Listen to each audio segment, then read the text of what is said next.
ગણિત વિષય પ્રકરણ બીજું પૂર્ણ સંખ્યાઓના પહેલા તાસમાં આપનું સ્વાગત છે. વિદ્યાર્થી મિત્રો, આગલા તાસમાં આપણે પ્રથમ પ્રકરણની ચર્ચા પૂરી કરી. ઝડપથી તેનું અવલોકન કરી લે, વિહંગ અવલોકન કરી લે, પુનરાવર્તન કરી લે.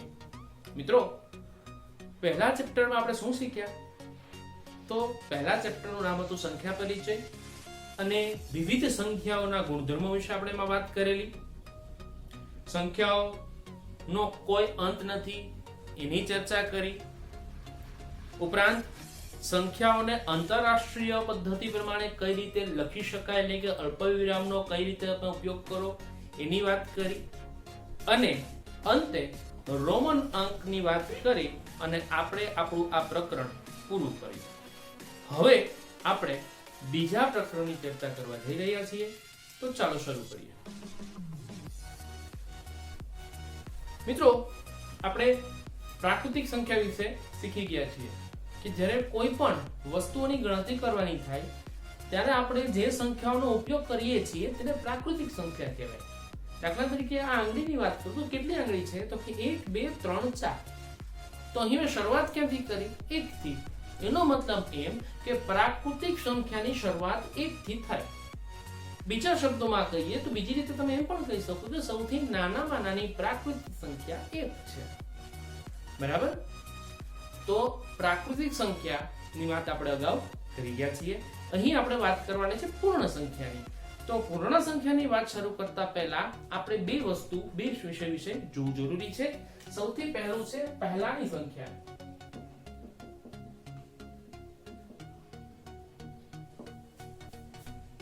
અને બીજું છે પછીની સંખ્યા.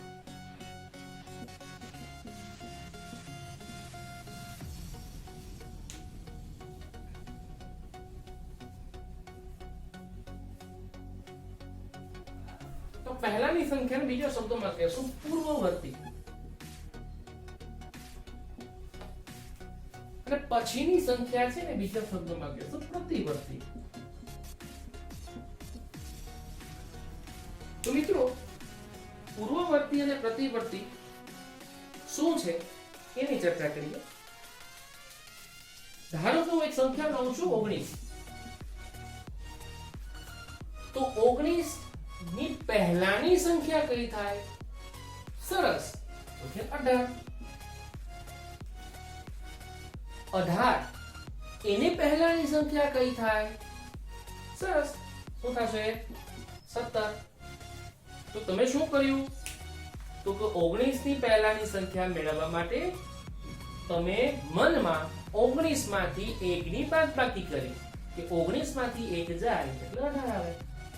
અને એવી રીતે 18 માંથી 1 બાદ કરશું એટલે 17 આવશે. એનો મતલબ એમ કે 18 ની પહેલાની સંખ્યા 17 છે. એટલે કે કોઈ પણ સંખ્યાની તમારે જ્યારે પહેલાની સંખ્યા જોતી હોય તો તે સંખ્યામાંથી 1 ને બાદ કરવો પડે. એનો મતલબ આપણે લખી શકીએ કે આમ કોઈ પણ સંખ્યા માંથી 1 બાદ કરતા તે સંખ્યાની તરત પહેલા આવતી સંખ્યા પ્રાપ્ત થાય છે અથવા મળે છે.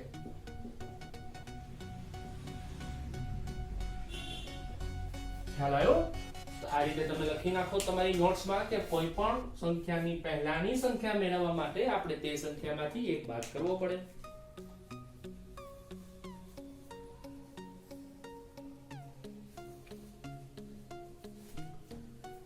હવે વાત કરીએ છીએ આપણે પછીની સંખ્યા એટલે કે પ્રતિવર્તી. તો હું એક સંખ્યા લખું છું 21. આ 21 ની પછી આવતી સંખ્યા કઈ થશે? તો વેરી ગુડ, તમે કહેશો 22. આ 22 છે તો એના પછીની સંખ્યા કઈ આવશે? વેરી ગુડ, તમે કહેશો 23. તો અહીં તમે કઈ પ્રક્રિયા કરી?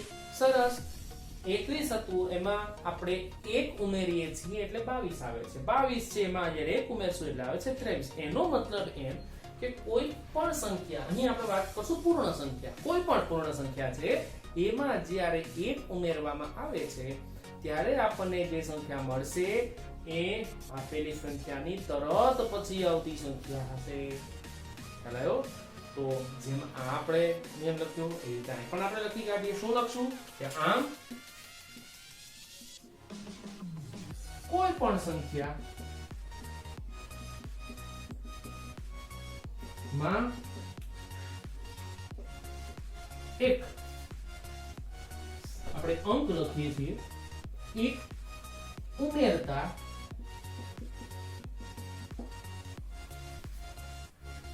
તે સંખ્યાની પ્રતિવર્તી એટલે કે તરત પછી આવતી સંખ્યા મળે છે.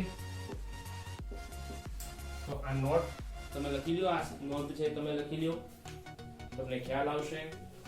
બરાબર? આ તો એક નાની સંખ્યાઓ સાથે આપણે ઉદાહરણ જોયું, આગળ જતા મોટી સંખ્યાઓ પણ આવશે, જોઈએ આપણે.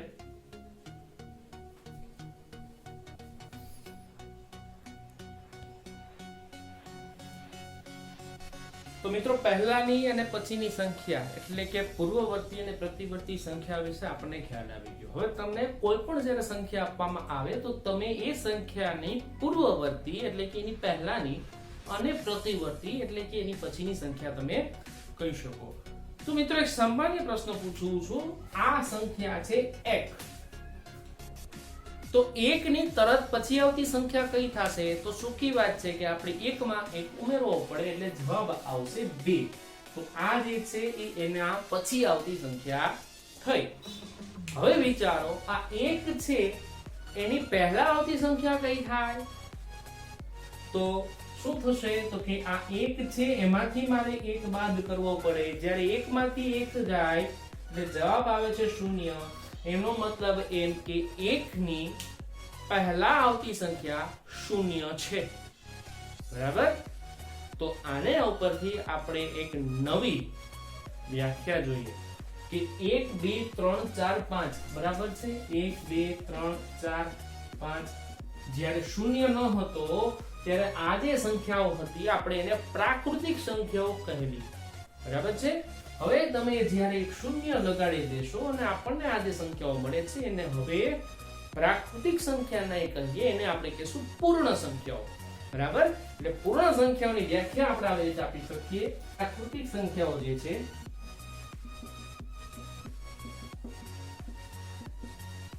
એટલે કે 1 2 3 4 5 થી સળંગ અનંત સુધી જે પ્રાકૃતિક સંખ્યાઓ છે, પ્રાકૃતિક સંખ્યાઓમાં 0 એટલે કે જેને આપણે 0 કહીએ છીએ, 0 ને સમાવી અથવા સમાવતા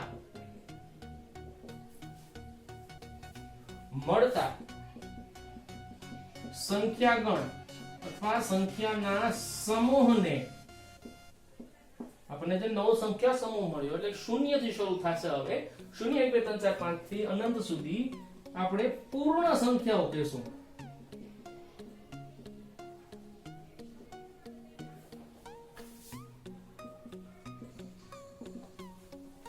તો મિત્રો, આ પૂર્ણ સંખ્યાની વ્યાખ્યા થઈ.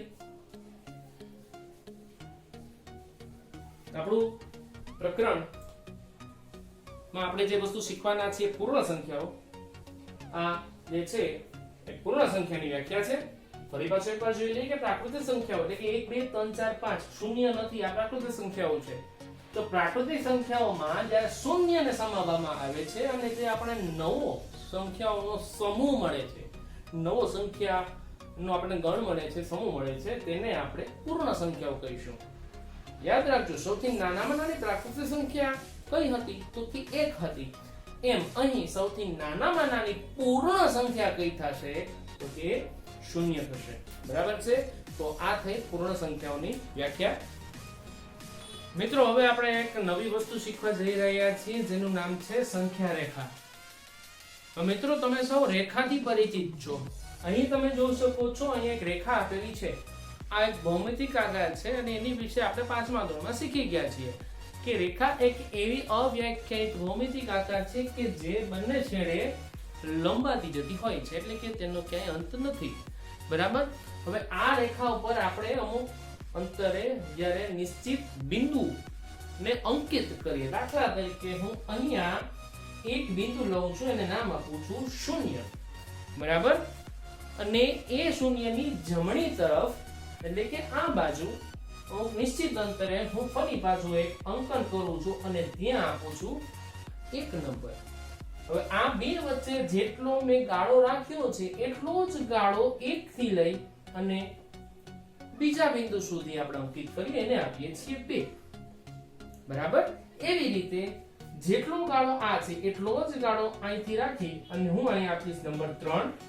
એવી રીતે 4, 5, 6 અને છેલ્લે આપું છું 7 અને સો ઓન, એટલે કે આનો ક્યાંય અંત નથી. અહીં મેં 7 સુધી બતાવ્યું છે. જો તમે ધારો તો કદાચ લાંબી રેખા દોરી એને તમે 10 સુધી પણ ખેંચી શકો છો. એક રેખા હતી, રેખા ઉપર મેં આ શું દર્શાવી દીધું છે તો કે સંખ્યા. એનો મતલબ એમ કે આને આપણે સંખ્યા રેખા કહેશું. ખ્યાલ આવ્યો? તો આ જે રચના છે એને સંખ્યા રેખા કહેવાય. હવે આ સંખ્યા રેખા શરૂ ક્યાંથી થાય છે તો કે 0 થી. એનો મતલબ એવો કે આપેલી સંખ્યા રેખા એ પૂર્ણ સંખ્યાની સંખ્યા રેખા છે.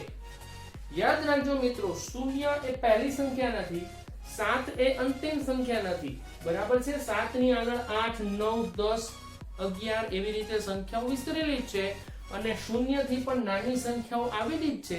પણ એ 0 થી નાની સંખ્યાઓની ચર્ચાઓ આપણે આગળના ધોરણમાં કરશું. અત્યારે વાત કરીએ છીએ આપણે આ સંખ્યા રેખાની. હવે આ સંખ્યા રેખાનો ઉપયોગ અને એના ગુણધર્મો વિશે આપણે થોડી ચર્ચા કરીએ. સૌથી પહેલા આપણે સંખ્યા રેખાનો ઉપયોગથી સરવાળાની વાત કરીએ. બહુ ઇન્ટરેસ્ટિંગ અને બહુ સરસ ટોપિક છે. એ છે સંખ્યા રેખા દ્વારા સરવાળો. સંખ્યા રેખા દ્વારા સરવાળા. ઠીક છે મિત્રો, તો ચાલો શરૂ કરીએ.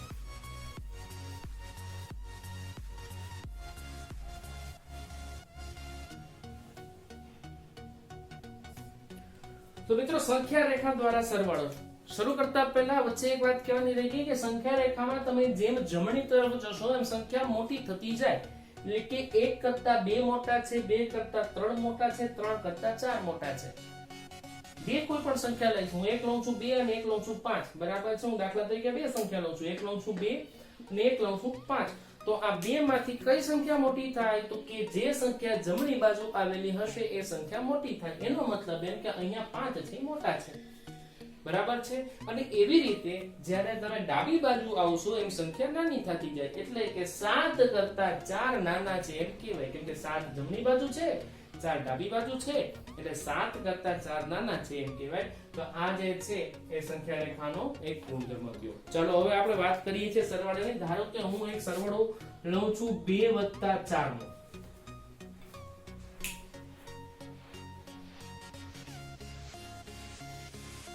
પણ મિત્રો યાદ રાખજો, અહીં આપણે સંખ્યા રેખાની મદદથી સરવાળો કરવાનો છે. બરાબર છે. શું કરવાનું છે યાદ રાખજો. હવે સંખ્યા રેખા દ્વારા સરવાળો, સંખ્યા રેખાની મદદથી સરવાળો. પહેલી સંખ્યા છે 2. તો સંખ્યા રેખા ઉપર જ્યાં તમને 2 દેખાય છે, આ 2 એની ઉપર તમારે આ રીતે એક લાંબો લીટો કરવાનો છે. બરાબર છે. સરસ. એટલે આપણને ખ્યાલ આવે કે ભાઈ 2 સંખ્યા છે. હવે સરવાળો છે, પ્લસ છે. કેટલા છે? 4. એટલે કે તમારે 4 કૂદકા જમણી બાજુ મારવાના છે. પ્લસ એટલે કે મોટા. અને મોટી સંખ્યાઓ કઈ બાજુ હોય? જમણી બાજુ. એનો મતલબ એ કે 2 પછી 4 કૂદકા તમારે જમણી બાજુ મારવાના છે. એટલે હું કૂદકા જો મારું છું હો. જો આ એક કૂદકો, આ બીજો કૂદકો, આ ત્રીજો કૂદકો અને આ થશે ચોથો કૂદકો. કેટલા કૂદકા મરાવવાના હતા? 4 કૂદકા મરાવવાના હતા. એટલે મેં 4 કૂદકા મરાવ્યા. જે ચોથા કૂદકે આપણે જે સંખ્યા આવે છે ત્યાં ફરી પાછો લાંબુ કરી નાખો લીટો અને આ બંનેને તમે જોડી દો આવી રીતે. સંખ્યા રેખા દ્વારા સરવાળો દર્શાવવાની આ રીત છે. બરાબર છે. શું કઈ સંખ્યા આવે છે તો કે 6 આવે છે. એનો મતલબ એમ કે 2 માં તમે જ્યારે 4 ઉમેરશો એટલે જવાબ આવશે 6 એટલે તમારે અહીં લખવાનું છે કે 2 + 4 બરાબર શું આવશે ઓકે 6 ખ્યાલ આવ્યો ચાલો હજી એક આવું ઉદાહરણ લઈને આપણે વધારે ખ્યાલ સ્પષ્ટ કરીએ તો મિત્રો એવું જ એક બીજો ઉદાહરણ જોઈએ આપણે અને દાખલો છે 4 + 3 એટલે કે મારે 4 માં 3 ઉમેરવાના છે તો જેમ મેં અગાઉ કરી રીતે સૌથી પહેલી સંખ્યા કઈ છે 4 એટલે આ છે 4 તો એની ઉપર આપણે એક થાંભલો આવી રીતે બનાવી દેવાનો જેથી આપણે ખ્યાલ આવે કે આપણી પહેલી સંખ્યા આ છે અને ત્યાંથી કૂદકા મારવાનું શરૂ કરવાનું છે હવે સરવાળો છે પ્લસ છે એટલે મારે કઈ બાજુ જવાનું છે જમણી તરફ ખ્યાલ આવ્યો તો હવે આપણે જમણી તરફ જઈએ કેટલા કૂદકા મારવાના થાય છે અહીંયા તો કે 3 કૂદકા મારવા પડશે એટલે આપણે 3 કૂદકા મારીએ છીએ ચલો આ થશે પહેલો કૂદકો આ થશે બીજો કૂદકો અને આ થશે ત્રીજો કૂદકો બરાબર આપણે 3 કૂદકા મારવાના હતા એટલે જે ત્રીજો કૂદકો આવે છે એ આપણી એ જે સંખ્યા છે આપણો જવાબ થશે એટલે અહીંયા જવાબ આપણો શું થશે 7 સરસ હવે આપણે શું કરવાનું છે તો કે આ જે બે થાંભલાઓ છે એને જોડી દેવાના છે વાયર સાથે અને લખવાનું છે અહીંયા કે 4 + 3 બરાબર 7 તો આવી રીતે આપણે સંખ્યા રેખાની મદદથી સરવાળાઓ કરી શકીએ છીએ બરાબર છે તો જેમ આપણે સરવાળા કર્યા એવી જ રીતે સંખ્યા રેખાની મદદથી આપણે હવે બાદબાકી જોવાની છે તો ચાલો જોઈએ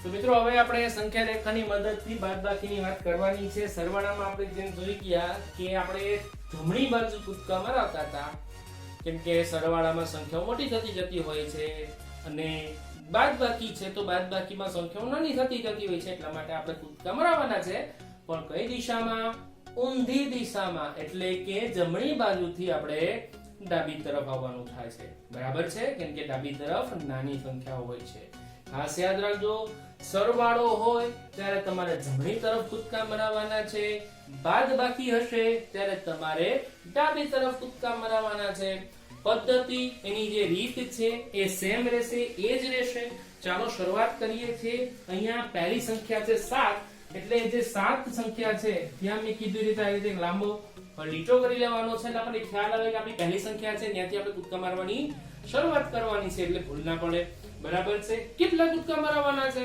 તો કે 2 કૂદકા માત્ર 2 કૂદકા મારવાના છે પણ કઈ તરફ યાદ રાખજો આ બાજુ નહીં આપણે આ તરફ કૂદકા મારવાના થાય છે એટલે આપણે મરાવીએ છીએ ચલો આ થશે પહેલો કૂદકો અને આ થશે બીજો કૂદકો બીજે કૂદકે કેમ કે -2 કરવાના હતા જે સંખ્યા આવે છે એ આપણો જવાબ થશે અહીં કઈ સંખ્યા છે તો કે 5 એટલે અહીંયા પણ એક લાંબો લીટો કરી અને અહીંયા ઉપર આપણે લખી નાખશું કે 7 - 2 બરાબર જવાબ આવે છે 5 બરાબર છે તો આવો જ એક અન્ય દાખલો કરી અને આપણે આ વસ્તુને વધારે સારી રીતે સમજીએ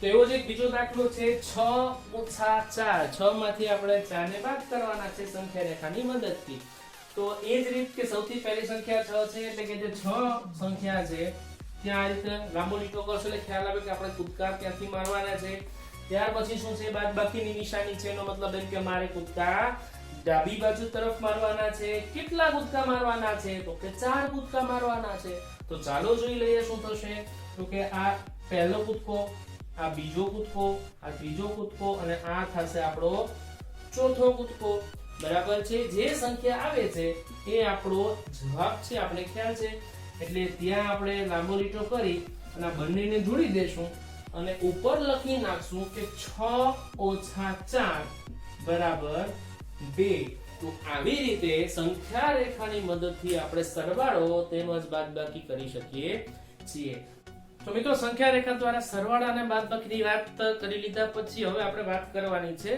ગુણાકારની હવે ગુણાકાર એટલે શું છે તો એની આપણે ચર્ચા અગાઉના ધોરણોમાં થઈ ગઈ છે કે ગુણાકાર એટલે પુનરાવર્તિત સરવાળો બરાબર છે તો અહીં સરવાળો છે એનો મતલબ એમ કે આપણે કૂદકા મારવાના જ છે પણ જમણી તરફ મારવાના છે અહીંયા એક નાની એવી વાત ધ્યાનમાં રાખવાની છે અહીં જે કૂદકા છે સામાન્ય કૂદકા નથી એ હનુમાન કૂદકા છે બજરંગ કૂદકા છે હનુમાન કૂદકા એટલે મોટા મોટા કૂદકા છે બરાબર છે હું એને હનુમાન કૂદકો કહું છું શા માટે ચાલો જોઈએ દાખલા તરીકે એક આ સિમ્પલ ઉદાહરણ આપ્યું છે કે 3 ગુણ્યા 4 એટલે કે મારે 3 ને 4 વખત ગુણવાના છે, 3 ને 4 વડે ગુણવાના છે, બરાબર છે।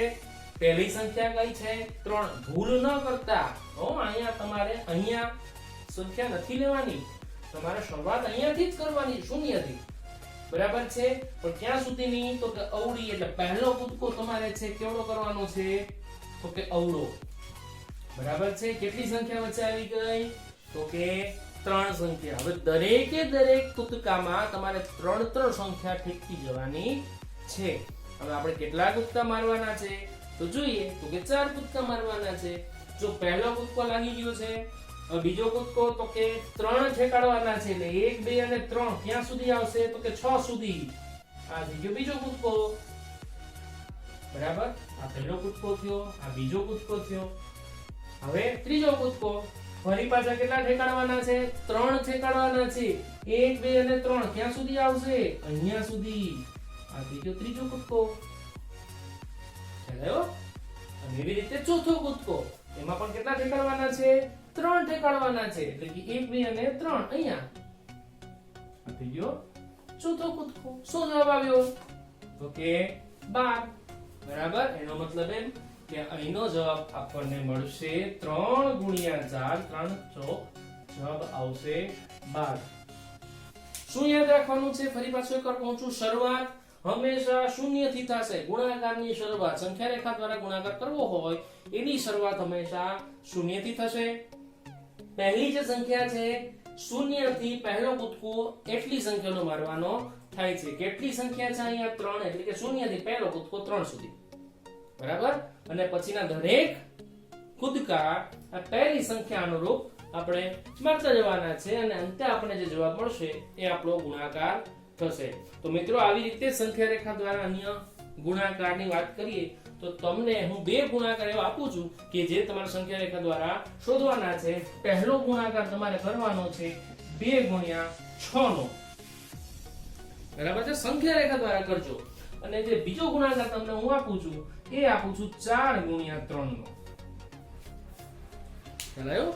તો આ બંને ગુણાકાર જે છે એ તમારે હોમવર્કમાં કરી અને તમારે મને WhatsAppમાં અથવા ગમે માધ્યમથી મોકલવાના થાય છે, ઠીક છે। તો મિત્રો આવી રીતે આપણે સંખ્યા રેખા દ્વારા ગુણાકાર પણ કરી શકીએ। હવે આપણે વાત કરશું સ્વાધ્યાય 2.1 ની।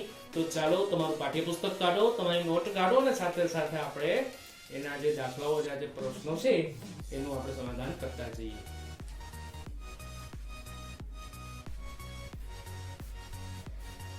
મિત્રો સ્વાધ્યાય 2.1 ના પહેલો પ્રશ્ન એવો આપેલો છે, એક સંખ્યા આપી છે અને એ સંખ્યાને પછી તરત આવતી હોય તેવી 3 પ્રાકૃતિક સંખ્યાઓ આપણે લખવાની છે। તો આપણે જેમ શરૂઆતમાં જોયું કે કોઈ પણ સંખ્યાની પછી તરત આવતી સંખ્યા તમારે મેળવવી હોય તો તેમાં તમારે એક ઉમેરવો પડે। એટલે આપણે શું કરવાનું છે, સરવાળો કરવાનો છે।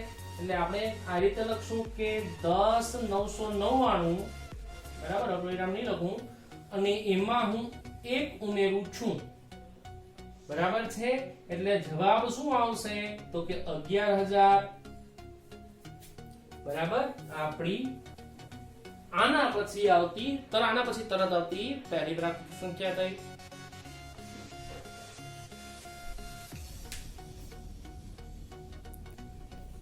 હવે એવી રીતે બીજી પ્રાકૃતિક સંખ્યા મેળવવા માટે આપણે જે 11,000 મળ્યા છે એમાં 1 ઉમેરવો પડે, એટલે મને બીજી પ્રાકૃતિક સંખ્યા આવી મળશે 11,001।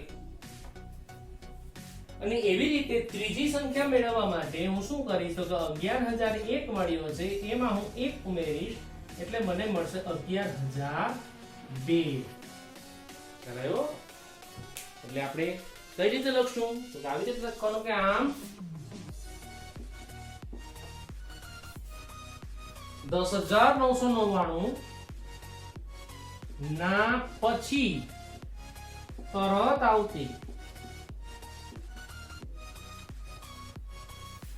પ્રાકૃતિક સંખ્યાઓ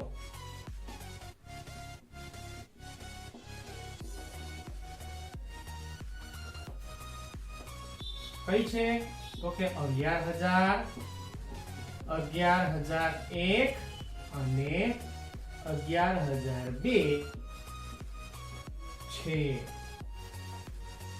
તો આ જે છે આપણો જવાબ થયો. આવ્યો? તો આવી રીતે તમારે જ્યારે કોઈ સંખ્યાની પછી આવતી પ્રાકૃતિક સંખ્યા મેળવવી હોય તો તમારે એની અંદર એક ઉમેરવો પડે. હવે એના પછીનો જે બીજો પ્રશ્ન છે એની ચર્ચા કરીએ. એમાં શું લખેલું છે વાંચ્યું છે? તો એમાં એવું લખેલું છે કે 10,001 ના પહેલા તરત આવતી હોય તેવી 3 પ્રાકૃતિક સંખ્યાઓ લખો. બરાબર છે? એટલે આપણે 10,001 આપેલું છે સંખ્યા અને એની પહેલાની સંખ્યા શોધવાની છે. એનો મતલબ એમ કે આપણે 10,001 માંથી એક બાદ કરવો પડે. ઠીક છે?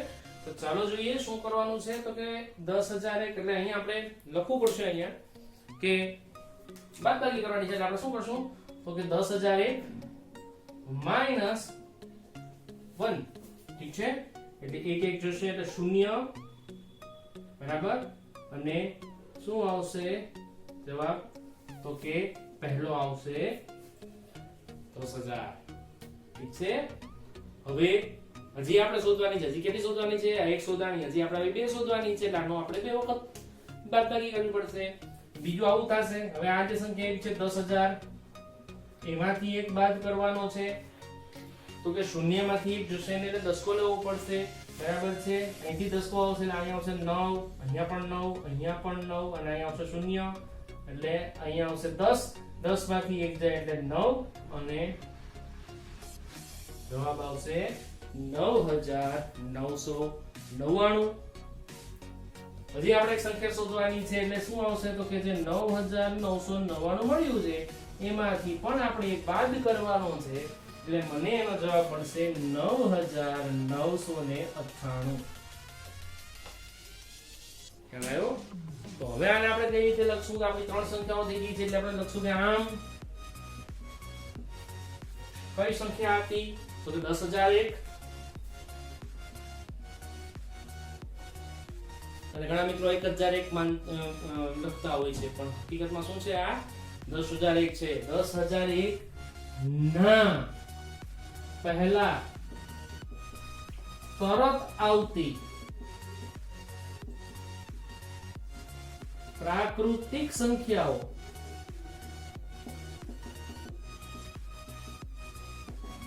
કઈ કઈ છે? તો કે એક તો થશે 10,000, બીજી થશે 9,999 અને 9,998 છે. તો આ જે છે એ આપણો જવાબ થશે. જ્યારે પણ પ્રશ્ન પૂછાય ત્યારે તમારે આવી રીતે લખવો જરૂરી છે. બરાબર છે? તો મિત્રો હવે ત્રીજો પ્રશ્ન શું આપેલો છે? એક જ ખાલી શબ્દમાં એનો જવાબ આપણને આપવાનો છે. તમારી પાઠ્યપુસ્તકમાં વાંચો. ત્રીજો પ્રશ્ન એવો આપેલો છે કે સૌથી નાની પૂર્ણ સંખ્યા કઈ છે? ત્રીજો પ્રશ્ન આપેલો છે સૌથી નાની પૂર્ણ સંખ્યા કઈ છે? કઈ થશે? તો કે 0. Very good. સૌથી નાની પૂર્ણ સંખ્યા 0 છે. તો આ રીતે આપણે 3 પ્રશ્નોને સમાધાન આપ્યું. મિત્રો સ્વાધ્યાય 2.1 ના આપણે જેમ પહેલો, બીજો અને ત્રીજો દાખલો જોયો એવા જ દાખલાઓ બીજો, ચોથો, પાંચમો અને છઠ્ઠો છે એ અને એના પેટા પ્રશ્નો છે એ પણ તમે એવી રીતે સોલ્વ કરી શકશો. બરાબર છે? એટલે આપણે એની ચર્ચા અત્યારે કરતા નથી. વાત હવે કરીએ છીએ 7મા પ્રશ્નની. તો જોઈએ સૌથી પહેલા 7મા પ્રશ્નની સૂચના શું આપી છે. તો અહીં એવું કીધું છે કે નીચે આપેલી સંખ્યાઓની જોડી, એટલે કે અહીં તમને 2 સંખ્યાઓની જોડી આપેલી છે. એ સંખ્યાઓની જોડીમાંથી સંખ્યા રેખા પર કઈ સંખ્યા ડાબી બાજુ આવશે અને કઈ સંખ્યા જમણી બાજુ આવશે. બરાબર? તથા તેમની વચ્ચે કયા ચિહ્નનો, એટલે કે થી મોટું કે થી નાનું, બરાબર, less than or greater than less than, બરાબર, તો કયા ચિહ્નનો ઉપયોગ થશે તેની પણ આપણે અહીં વાત કરવાની છે, તે પણ જણાવો. બરાબર? હવે કઈ સંખ્યા જમણી બાજુ આવશે અને કઈ સંખ્યા ડાબી તરફ આવશે એની ચર્ચા આપણે જ્યારે સંખ્યા રેખા નામનો ટોપિક જોયો ત્યારે હમણાં જોઈ ગયા કે જે સંખ્યાઓ નાની હશે એ સંખ્યાઓ કઈ બાજુ આવશે? ડાબી તરફ આવશે. જે સંખ્યાઓ મોટી હશે એ સંખ્યાઓ જમણી તરફ આવશે. એટલે આપણે કરવાનું શું છે તો કે જે સંખ્યાની જોડી છે એમાંથી જે નાની સંખ્યા છે અને મોટી સંખ્યા છે ને આપણે ડિસ્ટ્રીબ્યુશન આપણે ઓળખવાની છે, અને એ ઓળખાઈ ગયા પછી આપણે ચિહ્નનો ઉપયોગ કરવાનો છે. હવે અહીંયા આપણને એક સંખ્યા આપી છે 530, અહીં આપી છે 503. એક જેવી દેખાતી સંખ્યા હકીકતમાં નાના મોટી છે. બરાબર. હવે સંખ્યા નાની છે કે મોટી કઈ રીતે તમે જોશો તો કે તમારે એનો જે છેલ્લો સૌથી પહેલો આંકડો છે જોવાનો છે. અહીં એકમ દશક 100 એટલે કે બંને સંખ્યા છે એ 100 સુધીની સ્થાન કિંમત ધરાવે છે. આ છે એકમ દશક 100 ના સ્થાનમાં 5 અને અહીં પણ 100 ના સ્થાનમાં 5 છે. અહીં અલગ પડ્યું નથી, કશો વાંધો નહીં. તો દશકનો સ્થાનનો વિચાર કરો. અહીં દશકના સ્થાનમાં 3 છે, જ્યારે અહીં દશકના સ્થાનમાં 0 છે. 100 ના સ્થાનમાં અલગ ન પડ્યું એટલે આપણે દશકના સ્થાનમાં આવ્યું. તો દશકના સ્થાનમાં જ્યાં 3 આવ્યું છે એ સંખ્યા દશકના સ્થાનમાં 0 રહેલી સંખ્યા કરતા કેવી થશે? મોટી થશે. એનો મતલબ એમ કે 503 એ નાની થાય. અહીં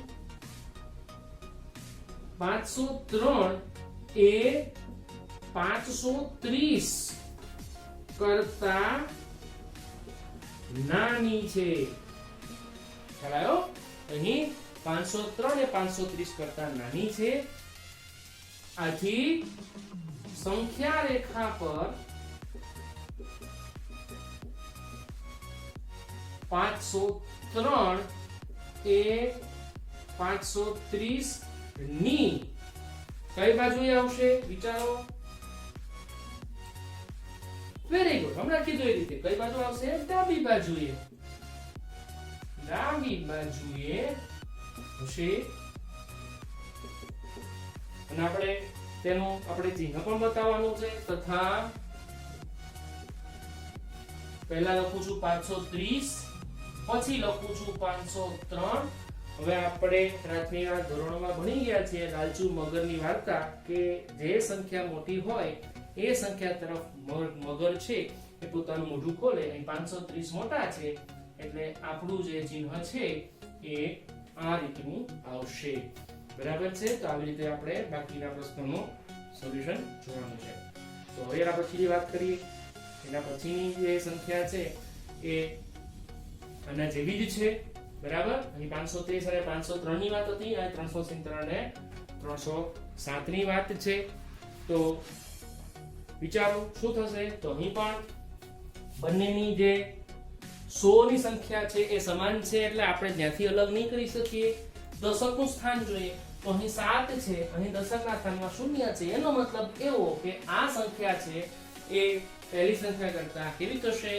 મોટી થશે. બરાબર. 370 છે એ 307 કરતા મોટી થાય છે. એટલે અહીં લખશું તો અહીં 370 એ 307 કરતા મોટી છે. આથી સંખ્યા રેખા પર 370 એ 307 ની જમણી તરફ હોય.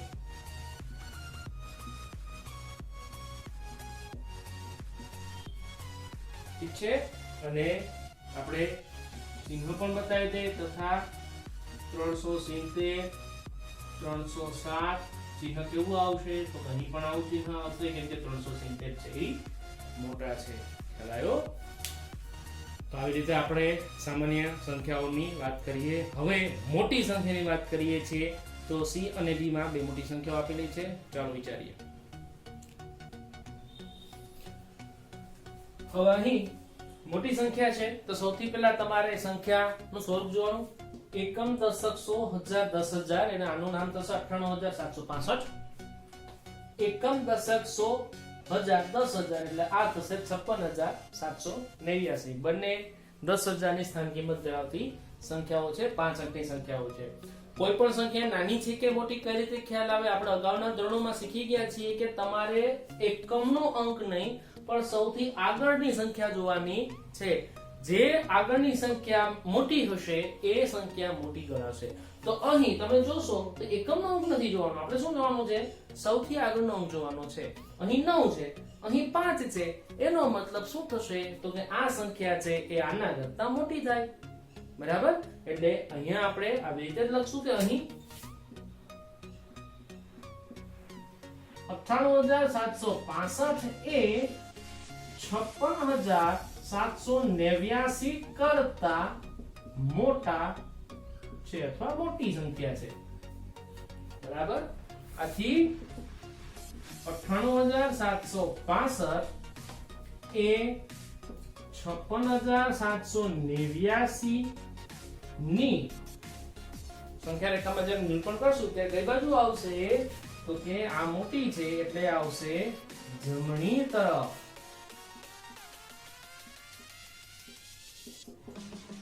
બરાબર? સંખ્યા રેખા પર 98765 છે એ જમણી તરફ હશે. તથા હવે આપણે એનું ચિહ્ન યોગ્ય લઈ લઈએ તો કે 98765 છે એ 56789 કરતા મોટા છે. તો આવી રીતે આપણે સોલ્વ કરી શકીએ. હવે મિત્રો જ્યારે મોટી સંખ્યા છે અને તમારે વધારે સરળતાથી સમજવી હોય તો તમારે આપણે જેમ સંખ્યા પદ્ધતિમાં જોઈ કે આ રીતે એને યોગ્ય સ્થાને અલ્પવિરામ મૂકી દો કે તમે એને સરળતાથી વાંચી શકો. દાખલા તરીકે અહીં હું છેલ્લેથી 3 અને પછી 2 સ્થાને હું અલ્પવિરામ મૂકીશ તો મને આવી કંઈક સંખ્યા મળશે અને અહીં મને આવી કંઈક સંખ્યા મળશે. એટલે આની ઉપરથી હું એનું નામ આપી શકું અને સંખ્યાને વાંચી શકું કે આ થશે 98,30,415. જ્યારે આ થશે 1,23,001. આ 98 લાખ છે, આ 1 કરોડ છે. એટલે તમે નામ પરથી અને સંખ્યા પરથી જોઈ શકો છો કે અહીં 98 લાખ વાળી સંખ્યા છે એ 1 કરોડ કરતા નાની છે. એટલે જેમ આપણે અગાઉ ચર્ચા કરી રીતે કે આ સંખ્યા છે એ આના કરતા નાની હોવાથી સંખ્યા રેખા પર આ ડાબી બાજુ સ્થાન મેળવે અને આ છે જમણી બાજુ સ્થાન મેળવે. બરાબર? એટલે આપણે એને અનુરૂપ લખવું તો આપણે આ રીતે લખી શકીએ કે અહીં શું થશે? 98,30,415 એ 1,23,001 કરતા કેવી છે? તો કે નાની છે. બરાબર છે? જેમ આપણે અગાઉ ચર્ચા કરી એ રીતે. બરાબર છે? જે નાની સંખ્યા હશે એ સંખ્યા રેખામાં ડાબી બાજુ સ્થાન મેળવશે. એટલે લખશું કે આથી 98,30,415 એ સંખ્યા રેખા પર 1,23,001 ની ડાબી તરફ હશે. હવે એને આપણે યોગ્ય ચિહ્ન આપી દઈએ તથા શું થશે? તો કે 98,30,415 અને બીજી સંખ્યા છે 1,23,001. બરાબર? તો સિંક કયો આવશે? તો કે આ સંખ્યા મોટી છે, મગરનું મોટું એ બાજુ ખુલશે એટલે મારું જે ચિહ્ન છે એ આ ટાઈપનું આવશે. તો આ એનો જવાબ થશે. તો મિત્રો આવી રીતે આપણે સ્વાધ્યાય 2.1 નો 7મો દાખલો જોયો. હવે આપણે સ્વાધ્યાય 2.1 ના અંતિમ દાખલાની વાત કરીએ છીએ કે જે ખરા ખોટાની છે. તો ચાલો એની ચર્ચા કરીએ.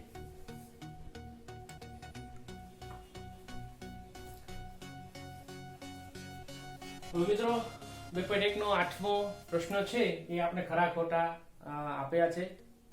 પાઠ્યપુસ્તકમાં 13 જેટલા પ્રશ્નો આપેલા છે પણ અહીંયા હું પહેલા 10 લઉં છું, બાકીના 3 તમારે જાતે પ્રયત્ન કરવાના રહેશે. હવે સૌથી પહેલો પ્રશ્ન એવું છે કે શૂન્ય એ સૌથી નાની પ્રાકૃતિક સંખ્યા છે. તો પ્રાકૃતિક સંખ્યા આપણે જોઈશું ક્યાંથી શરૂ થાય છે? તો કે 1 થી. શૂન્ય છે પ્રાકૃતિક સંખ્યામાં આવતું નથી એટલે પહેલો જે છે એ થશે ખોટું. કેમ કે પ્રાકૃતિક સંખ્યા છે એ 1 થી શરૂ થાય છે, શૂન્ય થી નહીં. બરાબર છે? એ રીતે બીજું જોઈએ આપણે. તો બીજામાં એવું લખેલું છે કે 400 એ સંખ્યા 399 ના પહેલા આવતી સંખ્યા છે. ફરીથી વાંચી લે. 400 એ સંખ્યા 399 ની પહેલા. 399 ની પહેલા આવે છે? તો કે નહીં. 399 પછી આવે છે, પહેલા નથી આવતું, એટલે આ પણ શું થશે? ખોટું. જો મિત્રો ઘણી વખત એવું બને પ્રશ્નો આપણે સમજી નથી શકતા, તો એ સમયમાં એ સંજોગોમાં તમારે હવે ત્રીજો પ્રશ્નની આપણે વાત કરીએ. શૂન્ય સૌથી નાની પૂર્ણ સંખ્યા છે, તો કે હા, પૂર્ણ સંખ્યા શરૂઆત શૂન્યથી થાય છે, એટલે આ જે છે એ આપણા માટે ખરું થશે. ચોથું ડી એવું આપ્યું છે 600 એ 599 ના પછી આવતી સંખ્યા છે. ફરી પાછું વાંચીએ ભૂલ ન કરતા. 600 એ 599 ની પછી, 599 ની પછી આવે છે 600, તો કે હા, એટલે આ પણ કેવું થશે? આપણા માટે ખરું થશે. ઈ કે દરેક પ્રાકૃતિક સંખ્યા પૂર્ણ સંખ્યા છે. હવે પ્રાકૃતિક સંખ્યા આપણને ખબર છે કઈ થશે? તો કે 1 2 3 4 5, બરાબર. આ બધી કઈ છે? તો કે એ આ પ્રાકૃતિક સંખ્યાઓ છે. હવે પ્રાકૃતિક સંખ્યામાં શૂન્ય આવે છે તો કે નથી આવતો, બરાબર. પૂર્ણ સંખ્યામાં છે, પ્રાકૃતિક સંખ્યામાં શૂન્ય નથી આવતો, તો આ બધી પૂર્ણ સંખ્યા છે બિલકુલ છે, 100% છે. એનો મતલબ એ કે દરેક પ્રાકૃતિક સંખ્યા, એટલે કે એક પૂર્ણ સંખ્યા કહી શકાય તો કે હા, બે ને કહી શકાય તો કે હા, કોઈ પણ પ્રાકૃતિક સંખ્યા લેશો એ પૂર્ણ સંખ્યા છે જ, એટલે આ પણ શું આવશે? આપણા માટે ખરું આવશે. પણ એના પછીનું વિચારો કે દરેક પૂર્ણ સંખ્યા પ્રાકૃતિક સંખ્યા છે, તો અહીંયા હું પૂર્ણ સંખ્યા લખું છું, કઈ થશે? તો આગળ શૂન્ય લખવો પડશે. 0 1 2 3 4 5, તો આ શૂન્ય છે એ પૂર્ણ સંખ્યા છે, પણ શૂન્ય પ્રાકૃતિક સંખ્યા છે તો કે નથી. એટલા માટે દરેક પૂર્ણ સંખ્યા પ્રાકૃતિક સંખ્યા નથી, શૂન્ય નથી, એટલે આપણા માટે અહીંયા શું આવશે? આ પણ આપણા માટે આવશે ખોટું, બરાબર છે. ભૂલ ના કરતા. જો ફરી પાછું એકવાર કહું છું કે ઘણી વખત પ્રશ્ન છે એ આપણને ન સમજાતો હોય તો એ પ્રશ્નને વારંવાર વાંચો અને ગ્રહણ કરો. હવે જી શું કહે છે કે બે અંકોની પૂર્ણ સંખ્યાની પહેલા આવતી સંખ્યા એક અંકની ન હોઈ શકે. બે અંકની પૂર્ણ સંખ્યા, દાખલા તરીકે હું લખું છું 10, બે અંકની પૂર્ણ સંખ્યા થઈ, તો કે હા. આની પહેલા આવતી સંખ્યા, આની પહેલા કઈ સંખ્યા આવશે? તો કે 9. તો બે અંકની પૂર્ણ સંખ્યાની પહેલા આવતી સંખ્યા એક અંકની ન હોઈ શકે. નહીં, છે અહીંયા છે, એટલે એક અંકની ન હોઈ શકે. આપણો પ્રશ્નનો જવાબ થશે તો કે ખોટો, બરાબર છે. આપણી સામે છે, બરાબર. એક એ સૌથી નાની પૂર્ણ સંખ્યા છે, આના જેવું છે. એ શું છે? શૂન્ય સૌથી નાની પૂર્ણ સંખ્યા છે, એક એ સૌથી નાની. તો આ આપણું ખોટું થશે, કેમ કે સૌથી નાની પૂર્ણ સંખ્યા કઈ થશે? તો કે શૂન્ય થશે. હવે આ કે પ્રાકૃતિક સંખ્યા એક ની પહેલા આવતી કોઈ સંખ્યા નથી. ફરી પાછું અહીં આવીએ છીએ, આ પ્રાકૃતિક સંખ્યા થઈ ગઈ, શૂન્ય કાઢી નાખવું એટલે. તો આ પ્રાકૃતિક સંખ્યાની પહેલા એકે સંખ્યા અત્યારે દેખાય છે? તો કે નહીં. એનો મતલબ એમ કે આ આપણું જે છે વિધાન એ સાચું થશે કે પ્રાકૃતિક સંખ્યા એક ની પહેલા આવતી બીજી કોઈ પ્રાકૃતિક સંખ્યા નથી, એવું કહેવા માંગે છે. જે 10 એવું કહેવા માંગે છે પૂર્ણ સંખ્યા એક ની પાસે. હવે હું પૂર્ણ સંખ્યા લખી નાખું છું ભાઈ, તો આ પૂર્ણ સંખ્યા થઈ ગઈ મારા માટે. હવે શું કહે છે વાંચો કે પૂર્ણ સંખ્યા એક ની પાસે તેની પહેલા આવતી કોઈ સંખ્યા નથી. તો આ પૂર્ણ સંખ્યા છે 1, એની પહેલા કોઈ સંખ્યા છે? તો કે હા છે, શૂન્ય. એનો મતલબ એવો કે આ મારું વિધાન છે એ પણ ખોટું થશે, બરાબર. તો મિત્રો હવે એના બાકીના, એના પછીના જે કે, એલ અને એમ, આ જે ત્રણ જે પ્રશ્નો આપેલા છે એ પ્રશ્નોની ચર્ચા તમારે જાતે કરવાની છે. તો આવી રીતે તમે મહાવરો કરી શકો છો. તો મિત્રો આજના આ તાસમાં આપણે એટલું રાખીએ છીએ. શું ભણ્યા આજે? તો કે પૂર્ણ સંખ્યાઓની વ્યાખ્યા, પહેલા આવતી સંખ્યા, પછી આવતી સંખ્યા એટલે કે પ્રતિવર્તી સંખ્યા, પૂર્વવર્તી સંખ્યા, પૂર્ણ સંખ્યાની વ્યાખ્યા જોઈ. ત્યારબાદ સંખ્યા રેખા વાત કરી કે સંખ્યા રેખા શું છે, કોને કહેવાય, સંખ્યા રેખાનો ઉપયોગ જોયો, બરાબર. સંખ્યા રેખામાં નાની સંખ્યાઓ છે ડાબી બાજુ હોય, મોટી સંખ્યાઓ જમણી બાજુ હોય, એની વાત કરી. ત્યારબાદ સંખ્યા રેખાઓની મદદથી આપણે સરવાળા, બાદબાકી અને ગુણાકાર, કૂદકા માર્યા હતા ને, એની વાત કરી. અને આટલું થઈ ગયા પછી આપણે સ્વાધ્યાય 2.1 ની ચર્ચા પૂરી કરી. તો આજના તાસમાં આપણે એટલું રાખીએ છીએ, બરાબર. અને પછીના તાસમાં આની આગળ ચર્ચા વધારશું, આપણા પ્રકરણની આગળ ચર્ચા પૂર્ણ કરશું. તો ફરી પાછો જો આપ અમારી ચેનલ સાથે ના જોડાયેલા હોય તો અમારી ચેનલ સાથે જોડાઈ જાઓ, સબસ્ક્રાઇબ કરો, તમારા જ મિત્રો અને વડીલોને આવા વિડીયો શેર કરો. આવા વિડીયો વધુ જોવા માટે આજે જ અમારી ચેનલ સાથે જોડાઓ. અને તમારા કોઈ પ્રશ્ન હોય તો એ તમે મને કોમેન્ટ સેક્શનમાં જઈ અને પૂછી શકો છો. તો ત્યાં સુધી ભણતા રહો, ગણતા રહો અને વધતા રહો. આપ સૌનો ફરી પાછો ખૂબ ખૂબ આભાર. ફરી પાછા મળીશું. ત્યાં સુધી આવજો.